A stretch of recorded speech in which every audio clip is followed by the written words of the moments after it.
Bonjour à toutes et à tous. Merci de l'intérêt que vous portez à ce webinaire, le troisième de notre série Développements en matière de droits humains. Welcome and thank you very much for your interest in joining us today for this webinar, which is our third in our new series on developments in human rights, which is meant to address ongoing human rights situations. I'm Penelope Simons. I'm a professor of common law and the director of the Human Rights Research and Education Center at the University of Ottawa. And I'm speaking to you from unceded Algonquin territory, where Algonquin legal orders have governed for millennia and continue to govern today. And I want to recognize at the same time the harm caused by the colonial enterprise here in Canada, including the Canadian legal system, to First Nations, Inuit, and Métis laws, legal orders, governance, nations, communities, and peoples. So we're here today to talk about the devastating human rights impacts of ongoing conflicts in Sudan and Ethiopia that have been all but forgotten in the Western media. With everything else that's going on in the world, our attention has been distracted, and they've been marked by egregious violations of international humanitarian law and human rights, including indiscriminate attacks on civilians, mass executions, sexual violence, starvation, attacks on hospitals and other health care infrastructure, arbitrary detention, among many others. And both the conflicts, different conflicts in Ethiopia and then the conflict in Sudan include allegations of war crimes, crimes against humanity, and potentially genocide. It's estimated that in this most recent conflict in Sudan, over 40,000 civilians have been killed and 14 million others have been displaced. And in Ethiopia, in Tigray, there are an estimated 800,000 or more dead. And in Amara, thousands have been killed and hundreds of thousands displaced. So I'll now pass the floor to Alex Adisalem, who's a PhD candidate at the Faculty of Common Law here at the University of Ottawa and a member of the Human Rights Research and Education Center. He's an Ethiopian lawyer with 2 LLMs, one from the University of Ottawa and one from the University of Gondor, Ethiopia. And his PhD research explores the intersection of big data governance, privacy rights, and law in Africa. Alex, over to you to introduce our panelists. Thank you, Professor Penelope, and thank you, everyone. My name is Alex Adisalem. I'm a PhD candidate here at the University of Ottawa.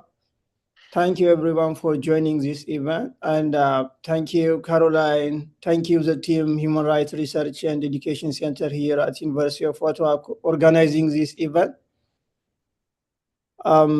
Today, we have 3 experts. Dr. Bantayo Shifarrao Chane, Mr. Muhammad Osman, and Dr. Brahan Masala Bellata. I will be quickly introduce their profile. Dr. Bantayo Shifarrao Chane is an adjunct and visiting professor at the University of Ottawa. His research generally focuses on conflict, state building, ethnic politics, political transition, democratic backsliding, diaspora politics, and more recently also forced displacement and refugees issues. Professor Chane has conducted and led several research projects, resulting in numerous distinguished publications. Examples of this: the cause of ethnic nationalism and how ethnic nationalism may affect political transition, with a particular reference to Ethiopia and Sudan and South Sudan, an amicable political divorce that examine the key post-separation issues that have remained a resource of contention and conflict between Sudan and the state of South Sudan. Today, Professor Bantayo will be speaking about the cause of ongoing conflicts in Ethiopia and Sudan, and the scale and magnitude of the human rights impact and the humanitarian crisis that has resulted. At the same time, Professor Bantayo will be speaking the cross-border nature of these conflicts and the involvement of external actors. The second speaker is Mr. Muhammad Usman. Mr. Muhammad Usman is a researcher and a lawyer in Human Rights Watch Africa Division. He joined the Human Rights Watch in 2018 and covers Sudan, Mr. Usman practiced law in Sudan and worked as a legal advisor to redress and Sudan human rights monitor on the torture and ill treatment project. And he served as an advisor to the International Committee of the Red Cross delegation in Sudan, responsible for disseminating international humanitarian law among officials and armed conflicts. Today, Mr. Usman will be speaking about the Sudan conflict from the perspective of international human rights law and other areas of international law and related matters. And the final speaker is Dr. Brahan Masala Ballata. Dr. Brahan is a medical doctor, public health scholar, lecturer, and researcher, originally from the College of Medicine and Health Science at Welo University, Ethiopia. She has worked as a general practitioner at several major healthcare institutions in Ethiopia, including the Ethiopian Federal Police Hospital in Addis Ababa, Desse Comprehensive Specialized Hospital, and Kombolcha Level 3 Defense Referral Hospital in the Amara Regional State of Ethiopia. Dr. Brahan has been awarded various professional and academic scholarships. After graduation of her medical school, she has been working in several health institutions. Between 2022 and 2024, while she was working in the Amara region, both in civilian hospital, Desse Comprehensive Specialized Hospital, and the military hospital, Kombolcha Level 3 Defense Referral Hospital. She witnessed the profound humanitarian and public health consequences of ongoing violence affecting civilians in the Amara region of Ethiopia. She also observed similar causes while she was working in one of the largest trauma centers in the capital city, Addis Ababa, Ethiopia, Burn and Trauma Hospital. These experiences motivated Dr. Brahan to speak and write about the humanitarian and human rights challenges of affecting people in the Amara region during such conflicts. Today, Dr. Brahan Ballata will be speaking about the humanitarian and public health impacts on civilians and also the gender-based impacts of these violent conflicts in Ethiopia and beyond. Thank you very much. Thank you for attending this event. The floor will be back to Professor Penelope Simon. Thank you very much, Alex, for those introductions. Let's start with you, Professor Chani, with the conflicts across Ethiopia between the Ethiopian National Defense Force and the regional or local paramilitary forces, including the Amara Fano and the Tigray People Liberation Front and the Oromo Liberation Army. Can you explain to us a bit about the causes of these different conflicts and the scale and magnitude of the human rights impacts and the humanitarian crisis that has resulted? Yeah, thank you very much, Professor Penelope, for the invitation, Alex and you and the Human Rights Center for organizing this very, very important webinar. And I'm very glad to be a part of it. So to answer your question, I think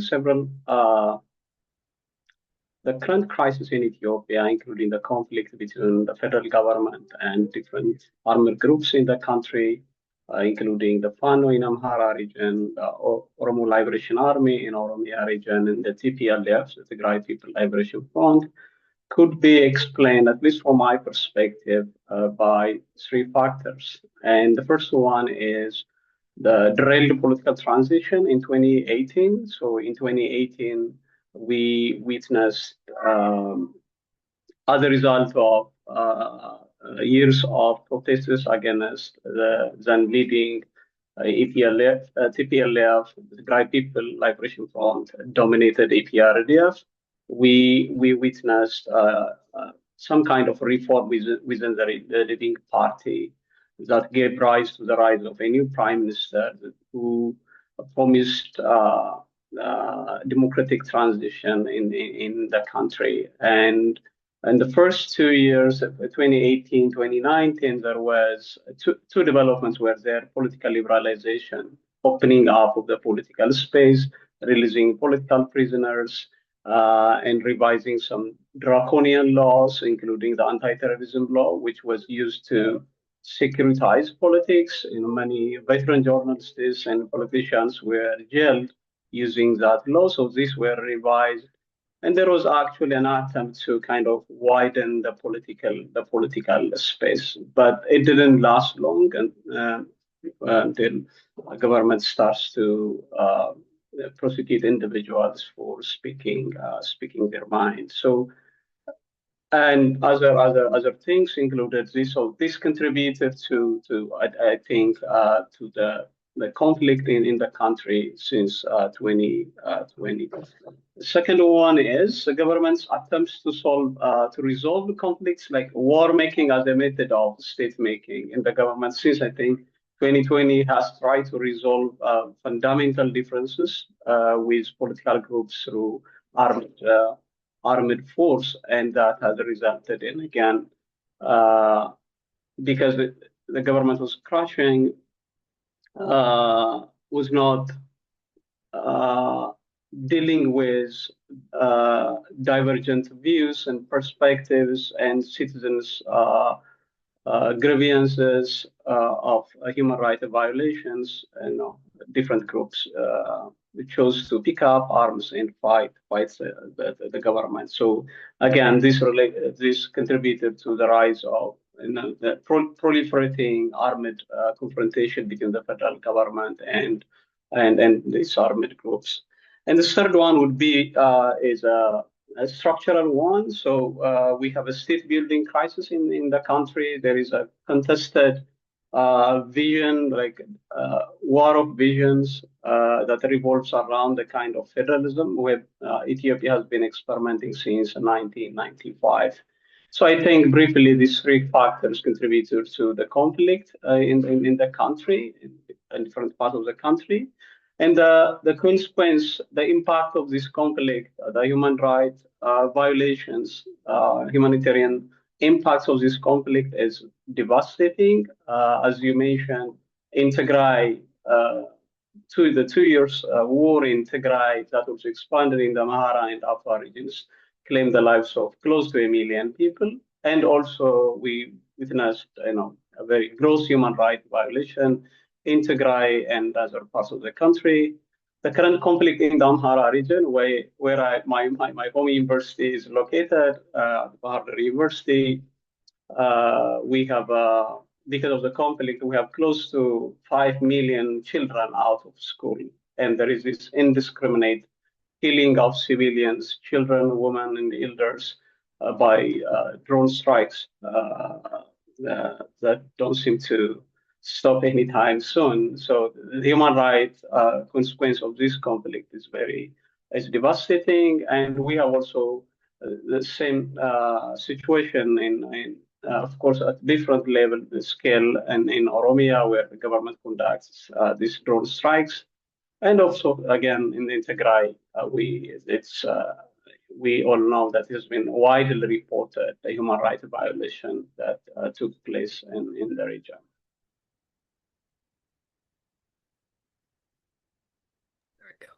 Thank you very much, Professor Chani. We appreciate that, and thank you for staying within the time frame too. That's very helpful.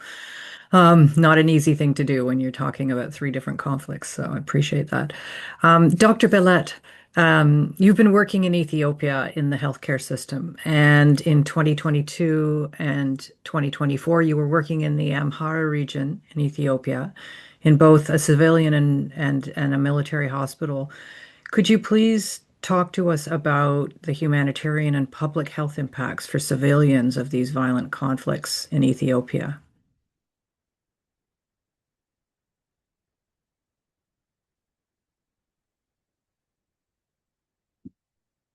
You're on mute. Sorry. I'm sorry. There we go. Thank you. Thank you, Professor. I'd like to extend my sincere thanks for Ottawa University for organizing this important forum and for including me in this panel. It's an honor to share my experience, and I hope this discussion helps to bring a greater attention to the urgent human rights challenge in Ethiopia, especially against Amhara people. So, as mentioned already, I have worked both in the military and civilian hospital in Amhara region.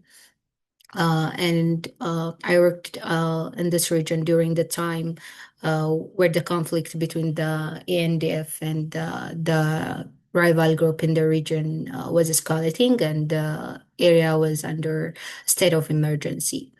What I will be sharing is what I observed during those times. So when we talk about humanitarian and public health impact of a conflict, we often speak in numbers, the mortality rates, the displacement figures, and the malnutrition statistics. But what I witnessed while working in Amhara region, both in the civilian and the military hospital, goes far beyond these numbers. It is something that's lived and something that fundamentally reshapes what it means to practice medicine.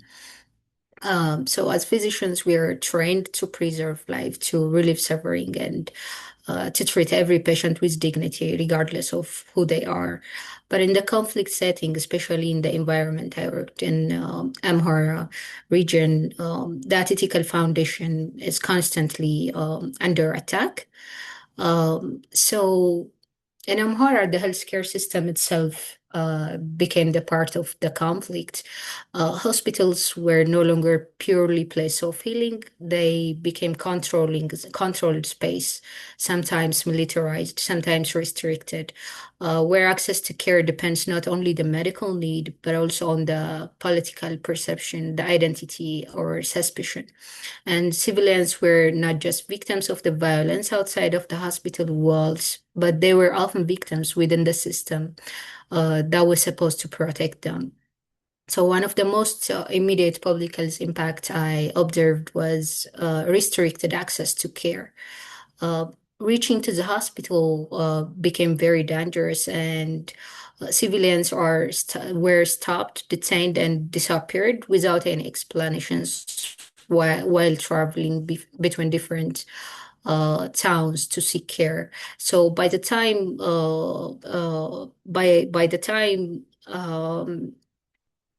this individual is present to seek care, what we saw clinically was late presentations of the disease, infections that have progressed, injuries that have worsened, and chronic conditions left unmanaged. So in public health terms, this translates to increased morbidity and mortality, not because the conditions were untreatable, because the system access have collapsed. The other major impact was deliberate obstruction and manipulation of the medical care.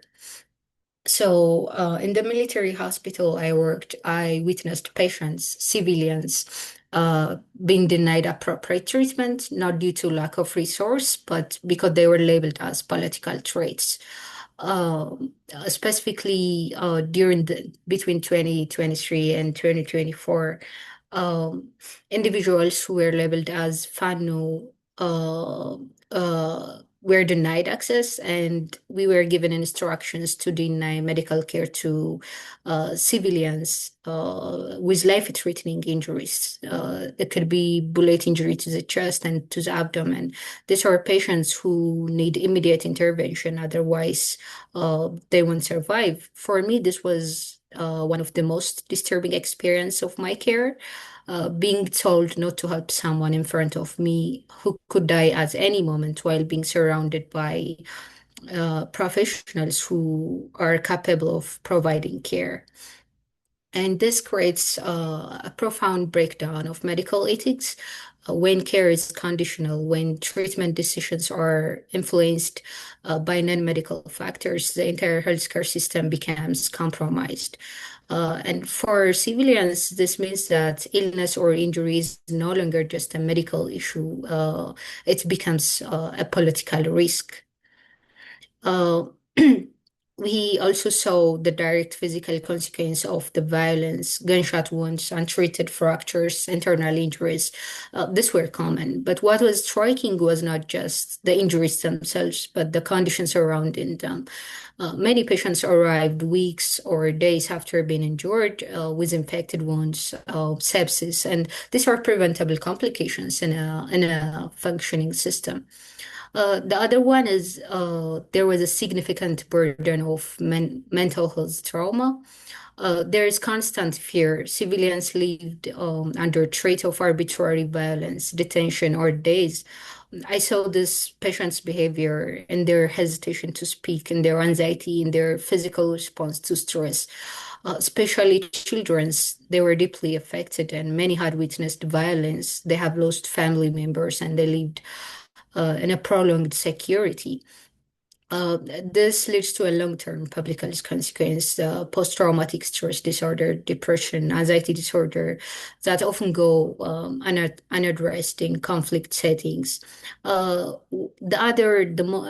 would say this is the most devastating aspect of the current conflict in Amhara region I observed is the presence of child soldiers.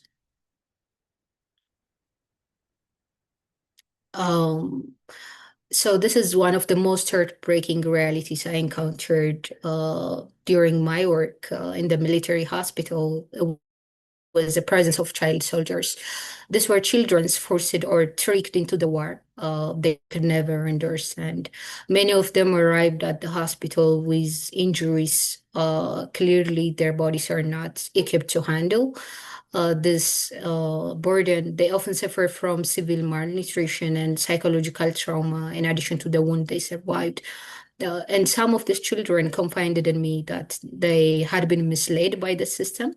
They were promised educational programs or care only to coerced into the military service and sent to the front lines without their consent. I specifically remember a 14-year-old child soldier who died of heart failure due to severe anemia. And he had been promised a summer educational program, but instead he was forced into a war, and no child should ever have to face conditions like that. And seeing these children struggle and knowing how easily they were exploited made the human cost of the conflict painfully real for me. The other one was this is a critical issue in terms of public health is the collapse of preventive and routine healthcare services. Vaccination programs, maternal care, and chronic disease management, they were disrupted. And when healthcare systems are overwhelmed by the conflict, this essential service are often the first to decline, but their absence creates secondary crisis. Outbreak of preventable disease, increased maternal and infant mortality, and worsening of chronic conditions like DM and hypertension. And so this impact is not only immediate, but it also is generational. Just to make it short, since we only have 8 minutes, healthcare system depends on trust, and in Amhara region, the trust between the patients, the government, and the providers is broken, and it's incredibly difficult to rebuild. Thank you very much, Dr. Belete. Yeah, I very much appreciate you sharing your thoughts. Sorry, did I interrupt you? Were you saying something else? I thought you'd... No. No, okay, good. Okay, thank you. Yes, that's for painting that very distressing picture of the impact of these wars on healthcare and on individuals who are seeking healthcare.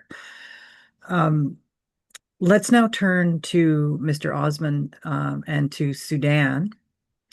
And the conflict that began in 2023 between Sudan's National Army and the Rapid Support Forces. Could you please briefly speak about the origins of this conflict and then talk to us about the widespread and grave violations of human rights, international human rights law, international humanitarian law, and international criminal law, if applicable? Thank you very much. I mean, thanks for the colleagues and thanks for also the invitation. I mean, maybe I can start saying it was a little bit of a fate being invited here because just a day before getting the invitation, I think I was thinking, I was like, oh, talking to a colleague, like, I'm going to do my PhD. I'm done with the human rights work. It was like, Ottawa University is great. And I'm like, okay, so it just came at an interesting time to get the invitation. Um, so, I mean, I think speaking about Sudan, and of course, I think later I'm happy to can talk about the interconnectivity of the conflict in Sudan, also with Ethiopia, and how we can relate to it as well. The conflict in Sudan, for me, can be only defined with a specific phrase that this is a war against civilians. We have been seeing conflicts in Gaza, in Ukraine, we're seeing it now recently in the Gulf. In Sudan, it's the civilians are the primary target. And I always often say that the safest job in the conflict in Sudan is to be a fighter because you're less targeted. You have the riskiest job is to be a civilian. So it's a conflict that actually display how the disregard of laws of war is connected to the humanitarian suffering. I mean, we're talking about this is a conflict now in April 15th, going to be 3 years passing. It's a conflict been described as the largest humanitarian crisis, but at the same time, the international response to it is unmatching in terms of what's actually really happening. And I think that come back to the accountability question of it in terms of like, the description of the trends. This is a conflict that from day one, the first image I got from that conflict from my family is an airplane shooting a missile into a residential neighborhood. We have seen pictures of military from different warring parties putting their weapons, vehicles, ammunition, all of that within residential areas. They showed complete disregard to the civilian lives, to the laws of war. But this is not something that just happened in 2023. It's a continuation of the impunity culture that we fear no consequences. 2 years ago, we put a piece just analyzing videos of executions of prisoners, including fighters, that perpetrators actually film themselves. So they actually have zero fear of international scrutiny, consequences, and accountability. I've been talking to a lot of the groups in particularly in Canada who've been engaged under the Save Darfur moment from 2003 and beyond. And we're not seeing that anymore. I mean, of course, the conflict goes beyond Darfur at the moment, but we're not seeing the international interest being galvanized because accountability is also inconvenient for some actors in terms of reaching, a deal or a peace agreement. And that's something that I always say, this kind of fake paradox between peace versus justice, where some actors, diplomats in particular, will think that if we prioritizing justice, then therefore we're delaying peace and therefore there's more crimes. In the case of Sudan, we've been dealing with that for the last 3 decades. It's never worked. So we are definitely seeing a situation of like the warring parties. I mean, just to give just an example of that, the Rapid Support Forces was a militia, regulated into being a regular force at some point, decided to take over, and then end up with clashing with Sudanese armed forces, have been by us and other groups, including the UN fact-finding mission on Sudan, to be carrying out the most part of sexual and gender-based violence. At the same time, the Sudanese army, which is not really carrying out these acts, is denying access of humanitarians and aid, including response to survivors of sexual and gender-based violence. So we have seen cases in so many ways of victims and survivors that they can double victimized, double punished by both of the warring parties. So just to round up, I think it's a question, of course, of both. There's no good guy, bad guy situation here. Accountability matter. At the same time, we have never need to forget about the enablers of the conflict, because both warring parties are getting supplies of weapons, and particularly the United Arab Emirates in its support to the the Rapid Support Forces. We have seen that day after day, that the continuation of the flows of the weapons, the lack of scrutiny and sanctions and international action do contribute to violations of international humanitarian law, international criminal law, human rights law, and of course, happy later to even be more specific about it. But yeah, thank you. Thank you very much, Mr. Osmond. So I actually didn't realize this was a continuation of previous wars. I mean, I'm familiar with some of those wars that have happened in Sudan, but I did not realize that. So let's now turn back to you, Dr. Bellet. Could you please speak about the use of gender-based violence in the context of the various conflicts in Ethiopia and the impacts on the civilian populations, and if you're able to do so, also with the gender-based violence in the Sudanese conflict?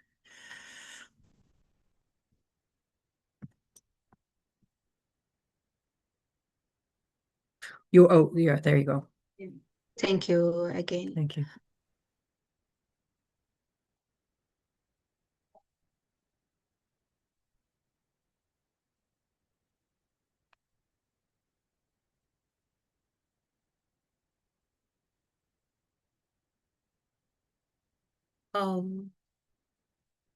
So according to several reports, both in Ethiopia and Sudan, there is a recent report by the Amnesty in 2024 showing a surge of gender-based violence against girls and women in conflict regions.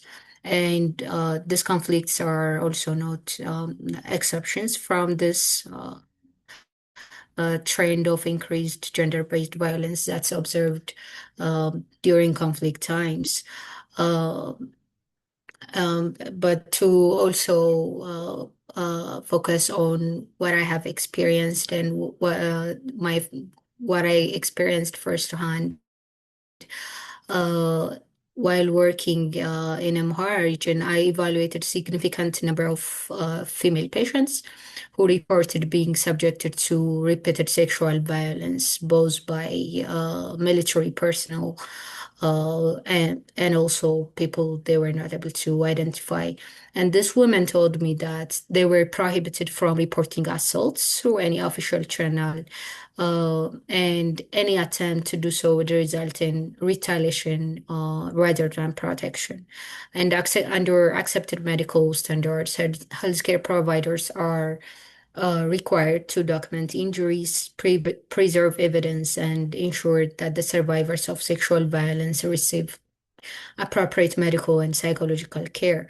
However, in the system I worked in, such documentations were actively discouraged or outright prevented. And survivors were denied evidentiary medical records, and they were not given access to trauma-informed psychiatry care, including treatment for PTSD or other related issues. So when I was working in the under the Ministry of Defense in the military hospital, I raised this concern with the administration. How we are women who were reporting sexual, not to interfere by the administration.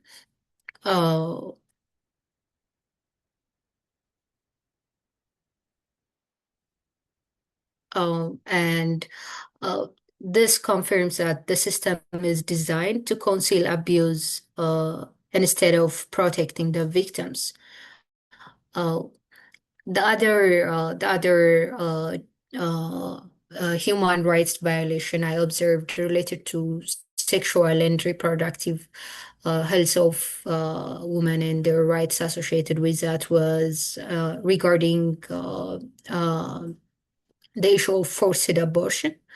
On numerous occasions, women learned of their pregnancies during consultations with me for unrelated medical concerns, and almost immediately, this woman begged me not to document their pregnancies in their medical files. This is specifically for female soldiers. And they explained that confidentiality within the ANDF medical system did not exist, and their pregnancy information routinely was reported directly to their commanding officers without their consent. And this woman consistently disclosed that once their commanders learned of their pregnancy, they were compelled and pressured or outright forced to undergo abortion against their will. And refusal was never treated as an option, and they had no control over decisions concerning their own reproductive health. So through repeated patterns and my own observation, I confirmed that these reports were true. And when I raised this concern again to the medical director and the higher military officials, I was told that the issue was not my concern, and shortly thereafter, I was removed from all duties related to maternal and child health. So this evidence, this is an evidence that shows raising any ethical objection was not tolerated by the government. So what makes the current conflict, especially from the experience I had in Amhara region, makes it even worse than other states of conflict is that not only these women and girls are being exposed to the sexual violence, but they are also are being denied of any evidentiary medical record. This violence are not being acknowledged. And also forcing women to undergo abortion is against the international humanitarian law and also every ethical medical principle. So this is the experience I had related to gender-based violence. Thank you. Thank you very much, Dr. Bellet. That's for sharing those experiences. Professor Chani, I'm going to turn to you now. Both of these conflicts have cross-border dimensions, such as refugee flows, arms transfers, and the involvement of other states, such as the UAE, which is well known to be funding Sudan war, as Mohammed Osman pointed out a few minutes ago. Could you please talk about the relationship between these two conflicts and what mechanisms of accountability exist to address these different impacts and actors? Yeah, thank you very much. And first, it was really interesting to listen to Mohammed and Dr. Ibrahim about the situation. And yeah, that was really informative. I think, as I mentioned already, there was one research that indicated that the twin translations in Sudan, in Ethiopia, were the great African tragedies of the past decade. So there was hope in Sudan after 1989 until 2009, till the dictatorship under Omar al-Bashir, and protests leading to his ousting. My professor, my PhD supervisor was originally from Sudan, Professor Mohammed Saleh, and he knew the prime minister after the transition, Hamdok, and he was really hopeful that we would see something promising, but it didn't take long, and when we witnessed that reversal. So the commonality here is that this failed political transition contributed to that, and the lack of institutions to deal with the crisis in both countries was also the other contributing factor. In terms of the role of external actors, again, it's important to mention that the role of, at least in the case of Sudan, the role of there has always been the role of external actors, the middle powers, Egypt, and most recently UAE supporting, as Mohammed mentioned, the rapid support forces. And interestingly, in Ethiopia as well, the government has, from the beginning, relied on this country, United Arab Emirates, and its war making against several armed groups in the country. This is now the role of external powers in supporting armed groups in this region. The Horn of Africa is not new. So we have, what is new now is a very increasing participation in terms of the scale. It's very we have witnessed that, like in the past, it was Western powers, so different mechanisms were engaged in what is happening in the region. But now these middle powers have become very, very central in deciding in every political engagement. So in both countries, the role of these middle powers, particularly the United Arab Emirates, is significant in terms of fueling the conflict and the consequent human right violations. So that's one. The other thing is, the other commonality is, in both countries, when there is security, when there is conflict, there is always this spillover effect. So when there is conflict in Sudan, it also affects the other part of the border, Ethiopia. So this is a militarization of society, because the borders, we have a porous border, and there is the transfer of small arms and weapons to different parts of the neighboring countries.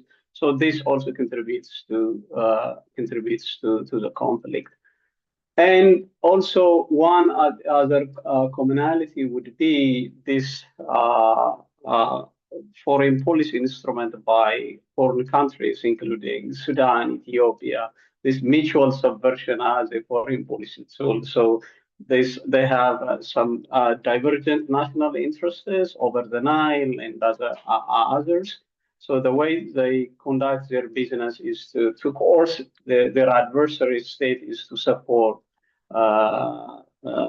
insurgent groups of adversary states. Again, currently Ethiopia reportedly is supporting rapid support forces, and during the Tigray war, some members of armed groups fled to Sudan, and there was a report that they were being supported by the government. And this is not again new. Historically, SPLM was supported by the Ethiopian government, and Sudan has always been a safe haven for insurgent groups from Ethiopia. So this is, I think, the other commonality. In terms of accountability, again, this is I am not that hopeful. So especially in Ethiopia, there was we were told that there would be a transitional justice mechanism initiated by the government, but that did not materialize.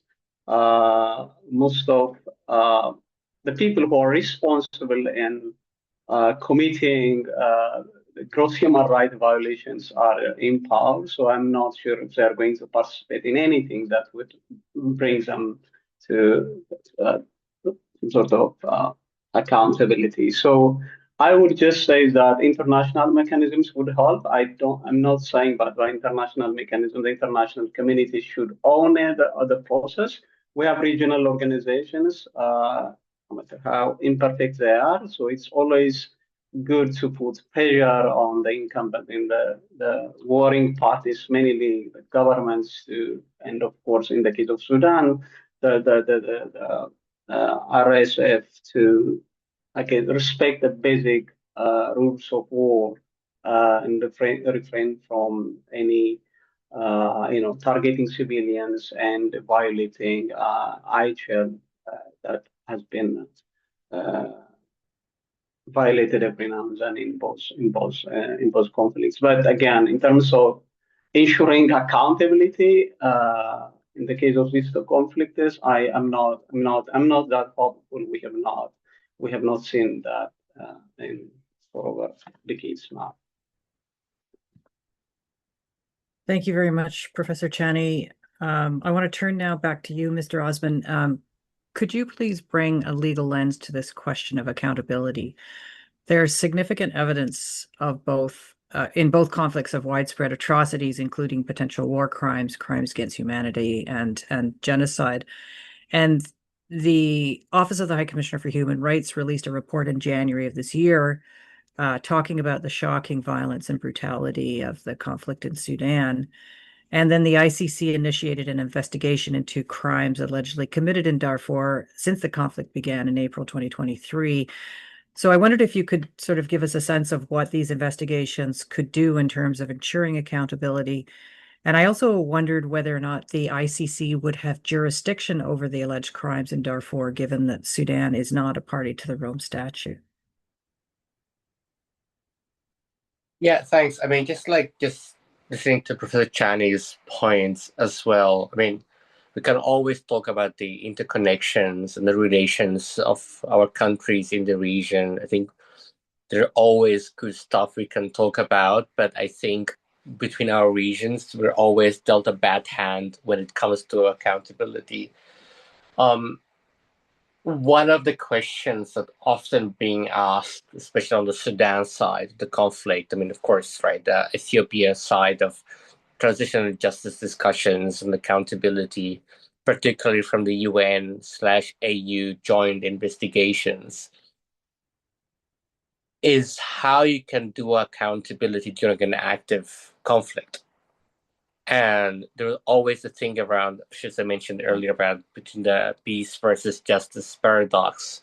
And one of the examples I look at is actually the Balkan Wars, of like even not having an active, peace agreement, investigations were actually taking place. So since the start of the conflict, now we have the independent UN fact-finding mission. We have the African Union joint fact-finding mission. They both produce reports. I mean, recently the UN fact-finding mission put a report around their findings in the attacks in North Darfur that describe that it carries and manifests all the hallmarks of genocide there. That led to the creation of a Geneva-based, the Human Rights Council core group on Sudan of atrocity prevention, which is, we hope it will carry its mandate to push further the question of accountability and not making it an afterthought when it comes to the conflict. I mean, the ICC part, I think, is quite interesting because I remember very well working in Sudan in terms of providing evidence with other human rights groups on the Darfur crimes. And then the conflict into 2020, 2023, we have not seen the ICC coming into action. Well, one reason is for sure is resources question, but it's also a political prioritization because it's also the court came at the time with Gaza and Ukraine before that. So they didn't really came into action. Of course, we all know, and we've been reading about the issues around the future or the fate of the ICC prosecutor around sexual misconduct cases and allegations. So it made the court obsolete a little bit. The UN fact-finding mission actually in Sudan provided what I find very interesting options, because it's not just the ICC. It's also, the ICC had a jurisdiction on Darfur, and it was approved that it continue until now. But now, given the fact how this is a nationwide conflict, the ICC doesn't have a jurisdiction. So the question is what we could do now. We can think about hybrid internationalized tribunals, modalities. We can think about the Habri case in Chad.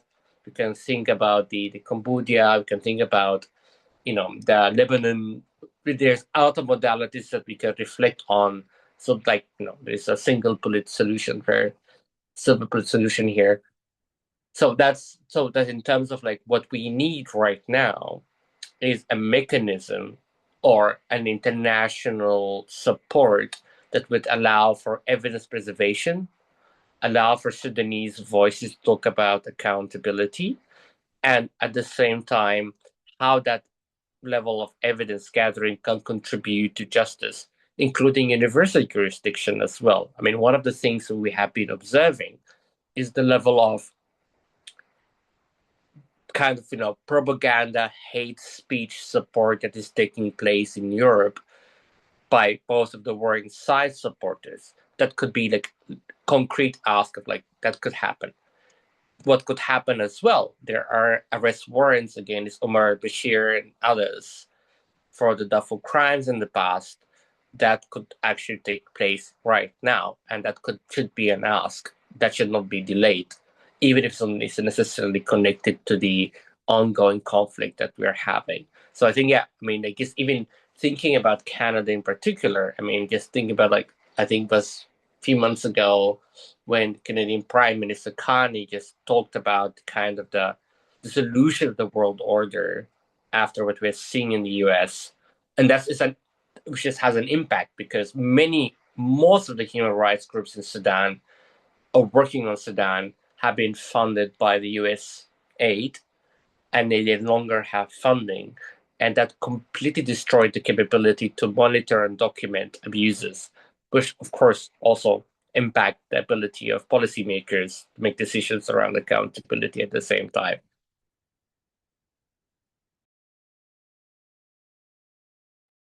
Thank you very much for painting that depressing picture about accountability and giving us a sense of what's been going on and what could work.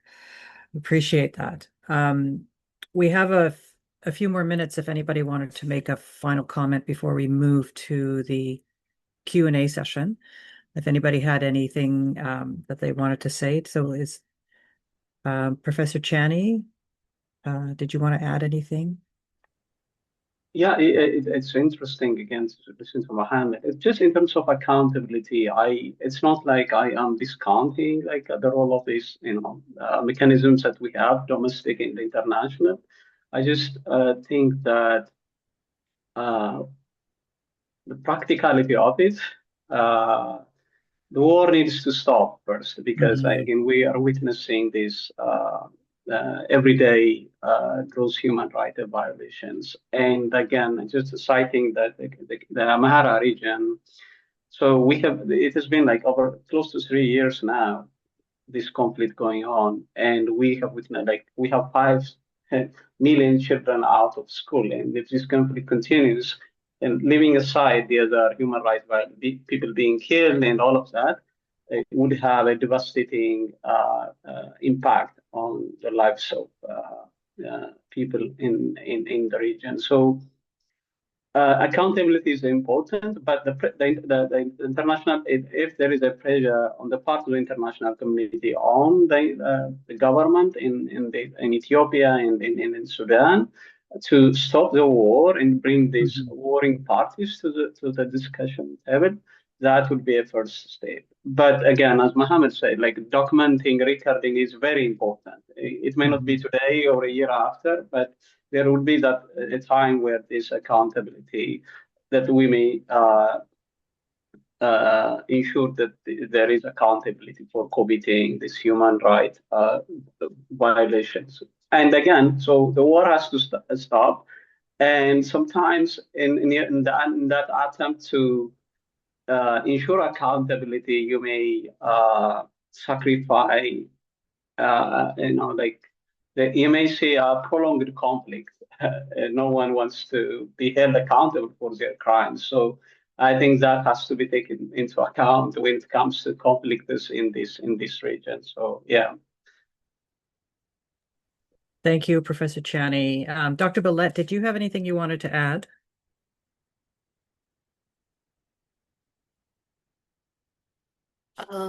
No. Okay. We can press it too. the question. Great. Okay, thank you. And Mr. Osman, did you want to add anything else before we move to the Q&A? No, I mean, I think agreeing with my colleagues about their comments, and I think in particular about how it's always complicated how to navigate which one comes first. I think that should be in the process alongside when you're trying to make peace. If that's a lesson learned, I think, from our region, yeah. Okay, thank you very much. All right, so we'll open the Q&A session, and if people participants could please put their questions in the Q&A, and we can move on from there. Let's see.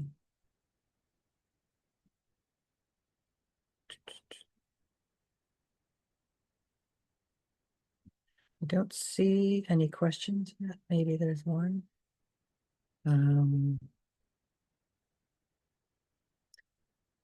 Caroline do we have, there are two questions. Why can't I see them? Okay, hang on. Sorry, Yeah, I need there are to. two questions. Great. So I can't find them. Alex, do you want to moderate then? Sure. We have two questions from the Q&A chat box. The first question is from David Kabeda. Yeah, two questions from David Kabeda. Question one, Ethiopia.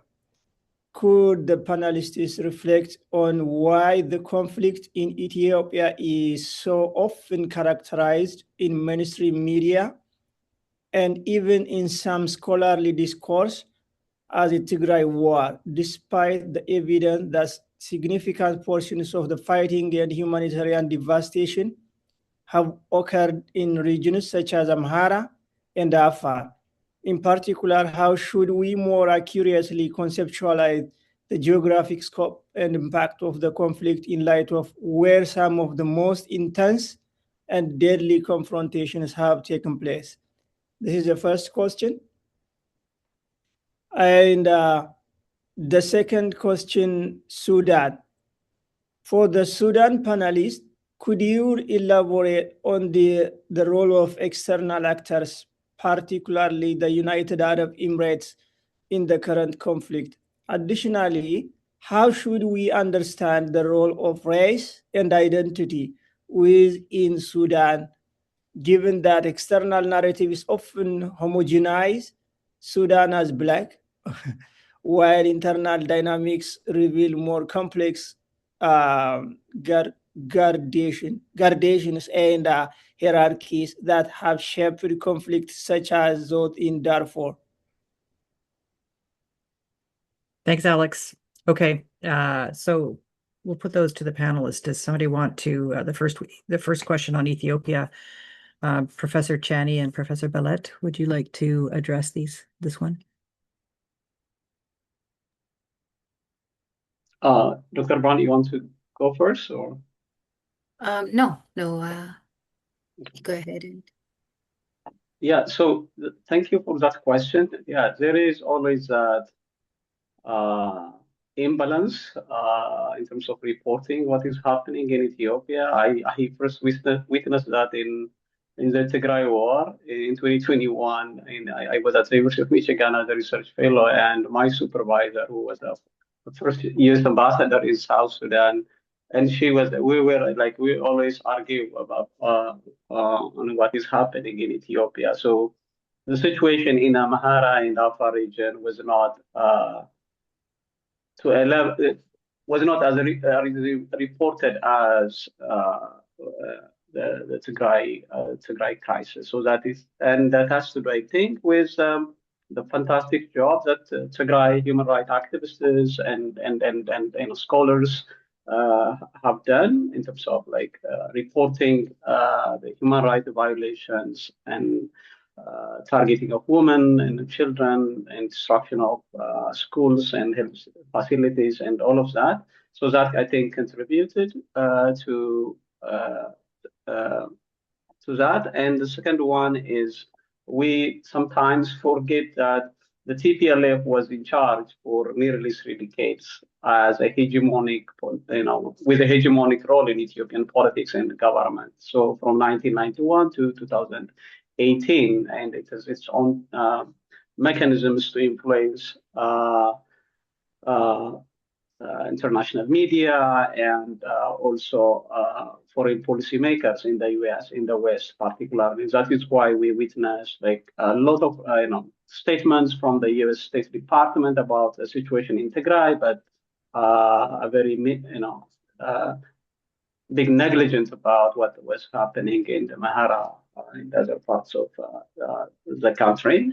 And I think we have to remember that in the case of Tigray, that it's a minority, 6 to 7 million people. So in other, these two, Oromia and Afar, we have millions of them. They are the two largest groups, ethnic groups in the country. So the international community, people in the West are more sensitive to what is happening to the minority. Maybe that contributed to that imbalance. And in the case of Amhara, I would say I wrote a paper on the rise of Amhara nationalism and political transition in Ethiopia. So there is this narrative to characterize Amhara as an oppressor throughout Ethiopian history, and that may have contributed to that as well. Thank you very much, Professor Chani. Dr. Billette, did you have anything you wanted to add to that?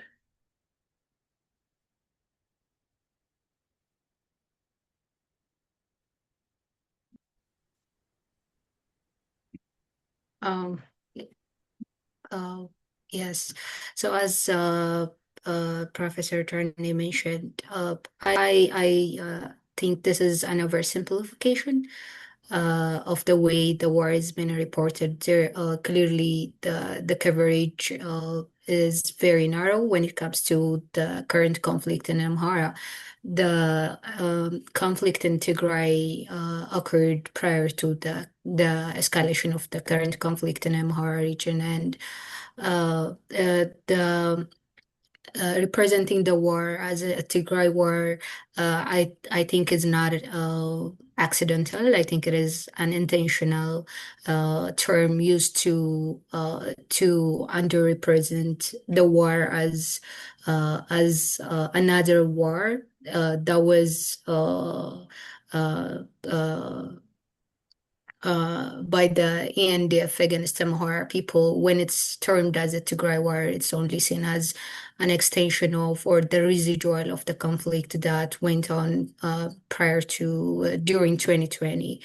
And on top of that, it's also done intentionally in order to mask the suffering of Amhara people, and also to prevent the international media from reporting what's happening in the region.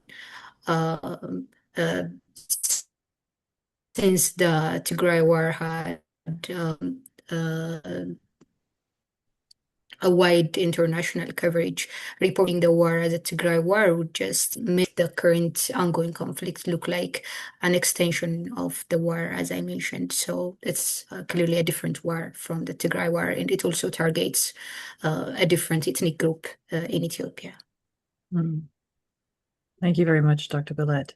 Okay, let's turn to you, Mr. Osmond, on the question on Sudan.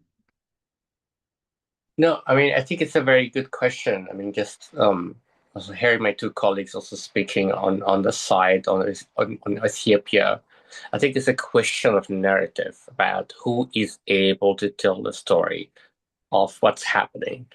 For Sudan, for quite some time, I think I would describe there are three waves on Sudan history.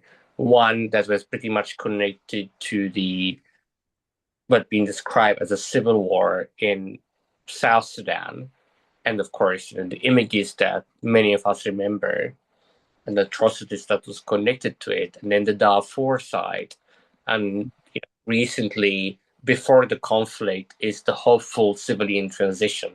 So we have images and narratives about what has been happening, but I always find it very difficult for Sudanese, particularly, to be able to frame the story in their own. So one of the main things through especially on Darfur and now as well, is the Arab versus African image. I was in Eastern Chad just 2 years, a year and a half, interviewing some of the survivors from atrocities committed by the militias of the rapid support forces, the former Janjaweed, that how they been described. The family I was one of the families I was interviewing from so-called African groups in Darfur, the child felt uncomfortable talking to me because for them I looked like an Arab for her.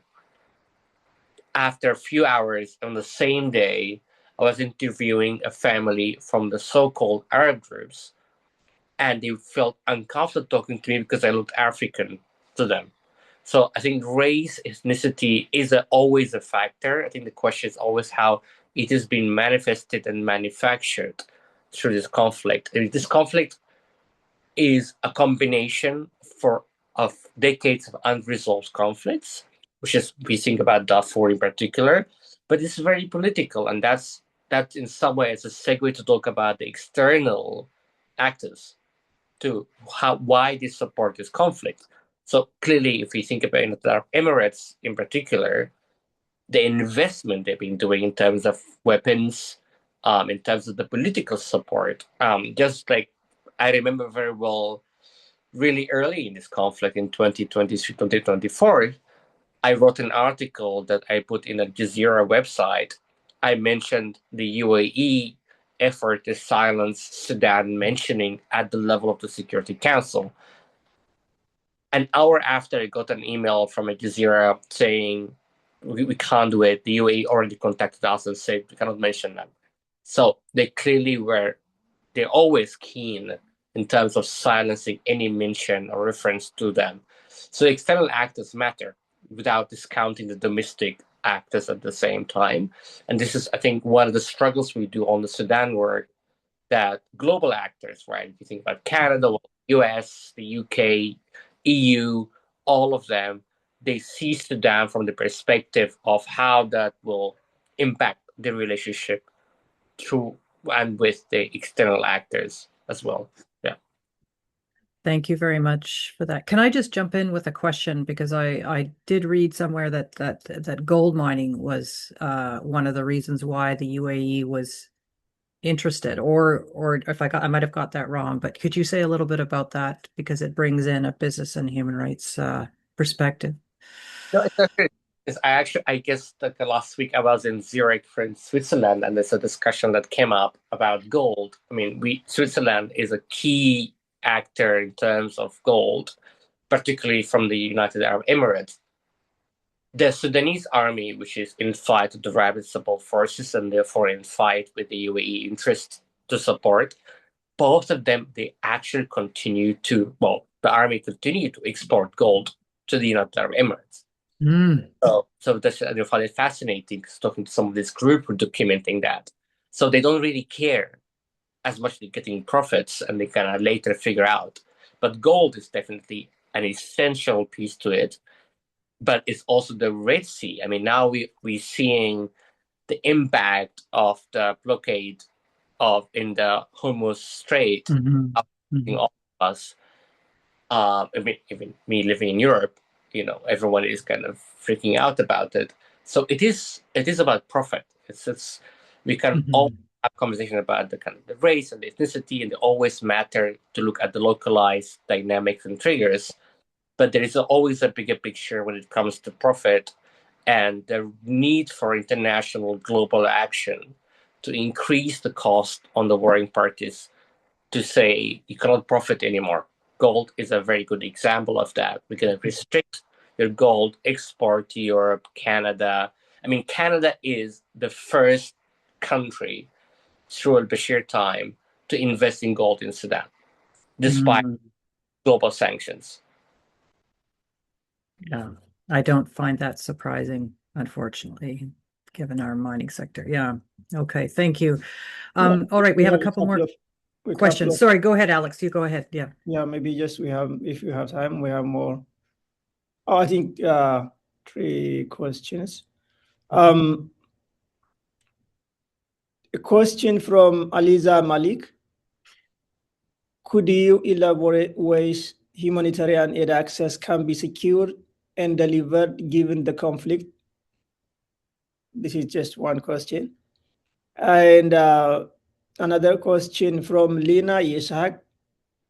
For Ethiopians living in the US and Canada, how can we support decrease the humanitarian crisis in Amhara, Afar, and Tigray regions? We continue to contribute on ad hoc basis when there is a fundraiser here and there, but what other ways do you recommend? And let's stop with that and I have think, those two. Yeah. yeah. Okay. So who would like to sort of answer one of those 2 questions? Dr. Bellet, would you be interested in addressing the question on humanitarian aid, or anybody? Please feel free.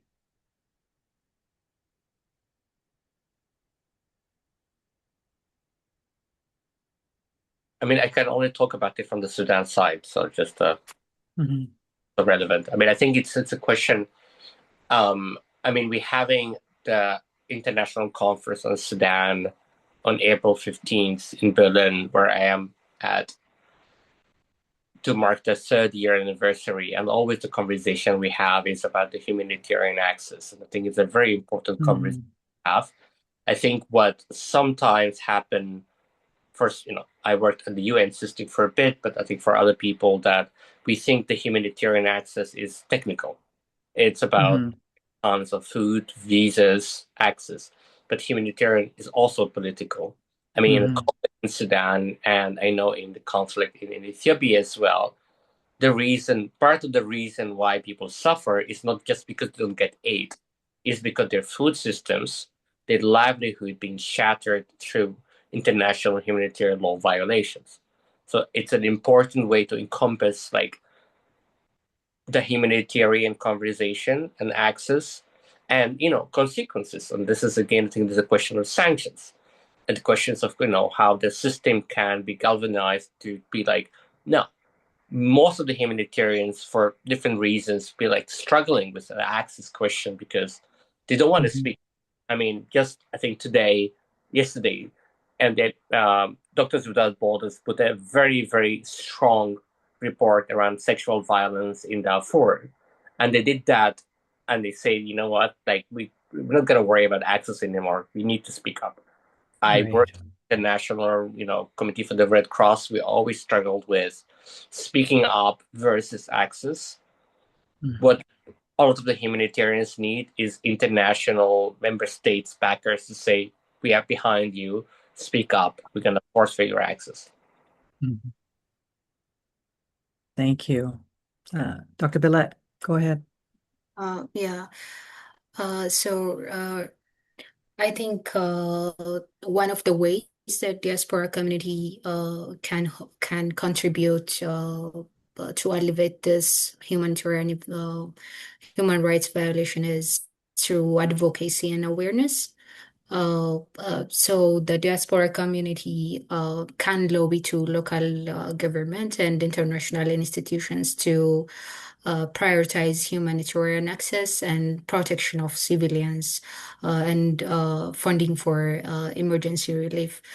So currently there is an obstruction of information. The mainstream media in Ethiopia is not concerned or is not reporting what's happening on the ground. So sharing an accurate information, highlighting the breadth of the conflict, and trying to hold the global actors accountable can amplify the voice of those who are affected in the Amhara region. I think this is one important way the community can contribute. And other than that, regarding the donations, the other concerning thing is making sure this aids reach to the most in need. So donating to organizations that have infrastructure on the ground could be important, and also trying to communicate with local non-government organizations that are based in Amhara could also be very important to react to provide long-term intervention to the community. Thank you. Professor Chani, do you have anything you want to add for either of those questions? I think let me just reflect on the second question. So I think the people in the US and in Canada, diaspora can do so many things. One would be, I would suggest informing the international community and what is happening. Again, everything starts with a narrative. So informing based on credible information, the international community, talking to their representatives, and organizing this kind of webinar discussions among not just people who from Ethiopia or Sudan who agree with on all issues, but also discussing on issues of and they also disagree, and having some kind of principle like respect to human rights in Ethiopia, democracy, and all these things are things that everybody is interested in and everybody wants to see in the country. So doing that would help. So we have a project, diaspora politics. Alex is a part of it. Diaspora politics in conflict, democratic backsliding, diaspora politics in Canada. So one of the questions that we would like to explore is how are diaspora groups influencing, shaping foreign policy making in Canada and elsewhere, and shaping transnational movements for peace and conflict and democracy. So participating in that, the role of diaspora groups is, I think, very important. And I think the space for freedom of speech, freedom of press, and the right to assembly in Ethiopia, where I am from, is very much limited. So the role of the diaspora is critical, particularly in terms of informing people in the West and people in the foreign policy decision, in the foreign policy decision making, and people who conduct foreign relations vis-a-vis countries in the Horn of Africa. Thank you. Go ahead, Alex. Okay, thank you again, the panelists and the participants. And the final question we have here is again by David Kabada.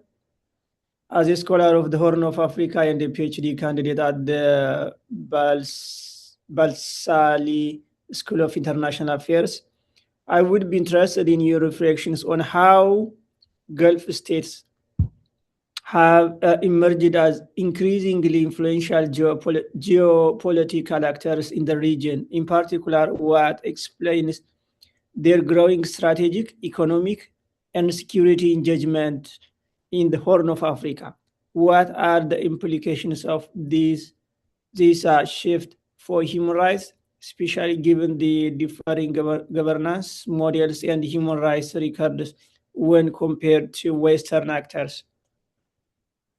Great, thanks. Does somebody want to jump in with to answer that one?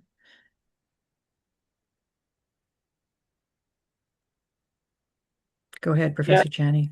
Yeah, just to briefly reflect again, the role of external powers again is not new in security and political dynamics in the Horn of Africa. It's just not we are witnessing, unlike in the past where the Western powers were dominant external actors, we are now starting to see Gulf states establishing military bases in these countries and interested in the security of the Red Sea. The Red Sea is one of the most important choke pointers, and So whoever controls that has would impact. That will impact on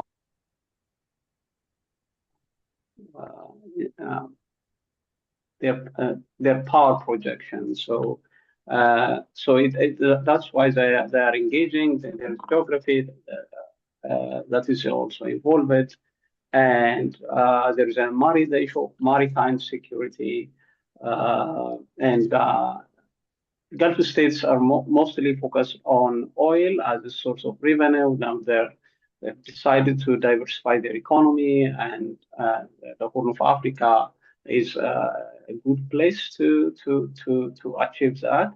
So I think there are several factors, including this one, and there, again, its implication to human rights. Or I am not sure that whoever is involved, whether it's Western powers or middle powers, engage in the Horn of Africa, the impact will not be any different. So all these actors go to the region to protect their own interests. So we have seen Western countries, democracies, going to this region supporting brutal dictators. So again, the role of the engagement of external powers in the region has a huge consequence on human rights issues in general, and but it's not peculiar to the middle powers. It's common to all the actors which engage in the region. Thank you very much. Would anybody else like to jump in on this last question?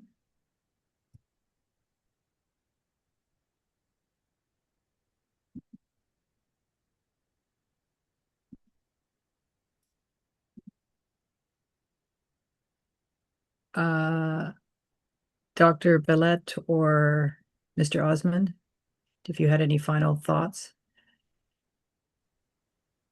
Yeah, sorry. I mean, I was also struggling with figure out how to track my phone.